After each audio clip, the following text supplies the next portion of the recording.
Joining me now for discussion is Independent MP Dai. Thank you for coming on the show. This is a hot button issue, obviously, migration and international students. What are your thoughts on it?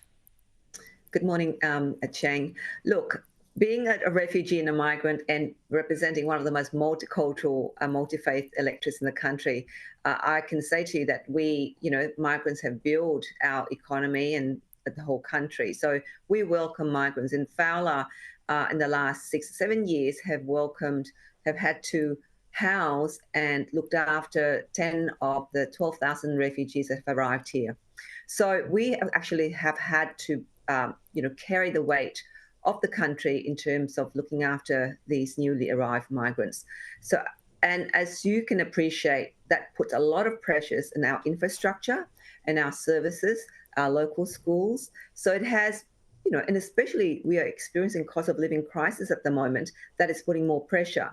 I'll give you an example. I went to a local school yesterday visiting them, Warwick High School, and they do have international students. And they have just applied for infrastructure investment to take away the demountables. We have many demountables in our local schools, and there has been no government investment in infrastructure or resources for areas like Fowler and Western Sydney, where a lot of migrants settle. So therefore, I think it is absolutely critical that any government has to really think about a proper planned and managed migration program in order, especially at this point in time where we're experiencing so much cost of rent costs. We can't even build houses. We're housing shortages, high petrol prices, and of course, energy prices. So, and food prices. So therefore, it's very critical that government look at migration and plan it so that there's an ease of people settling in, and that we're able to provide for them so that actually they can actually set up to succeed, and not just bringing in and not right. So you're asking for better planning and instead of just being an argument about numbers. I want to hone in on international students because they're actually our $48 billion annual export.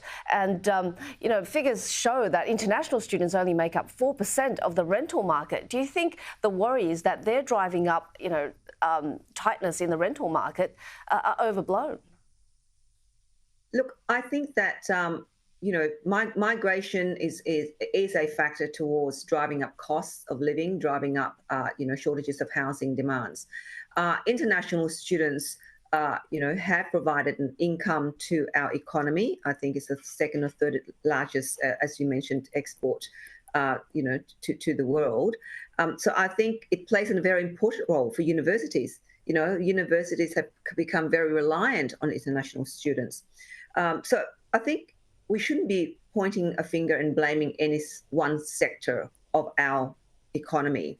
There's a whole broad range of issues that are driving cost of living, driving increased electricity prices, driving shortages of housing.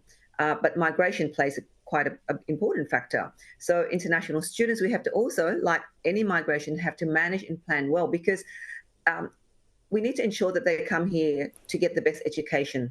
That's what they come here for, and that they can actually either contribute to our economy, or they can go back and become that building relationship between us and where they come from. So they play other critical roles as well. But I think we need to look at how, first of all, how this impact the cost of living for our local communities and families and Australians here in Australia are currently feeling the pressure of the cost of living. So therefore, I think we need to look at what it is that we can do as a government to actually ease that cost of living pressures for them. Dai, our previous guest was just talking about the political controversy around ICC warrants out for the arrest of Hamas and Israeli leaders. And in Australia, we do have very divisive views on the Palestinian conflict and now the ICC warrants. Your thoughts on balancing the need for to strive for peace versus international justice? Can I say that I believe the ICC was set up in 1998. I think maybe perhaps look at the ICC role in 2024 and whether or not it's fit for purpose. Maybe there should be a review first of all. And it's my understanding there is discussion. You think it's outdated?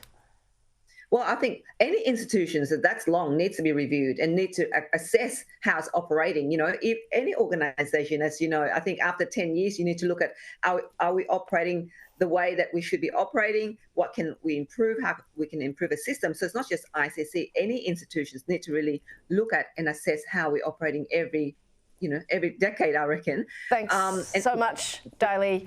I'm afraid that's all we have time for, but great chatting to you as always.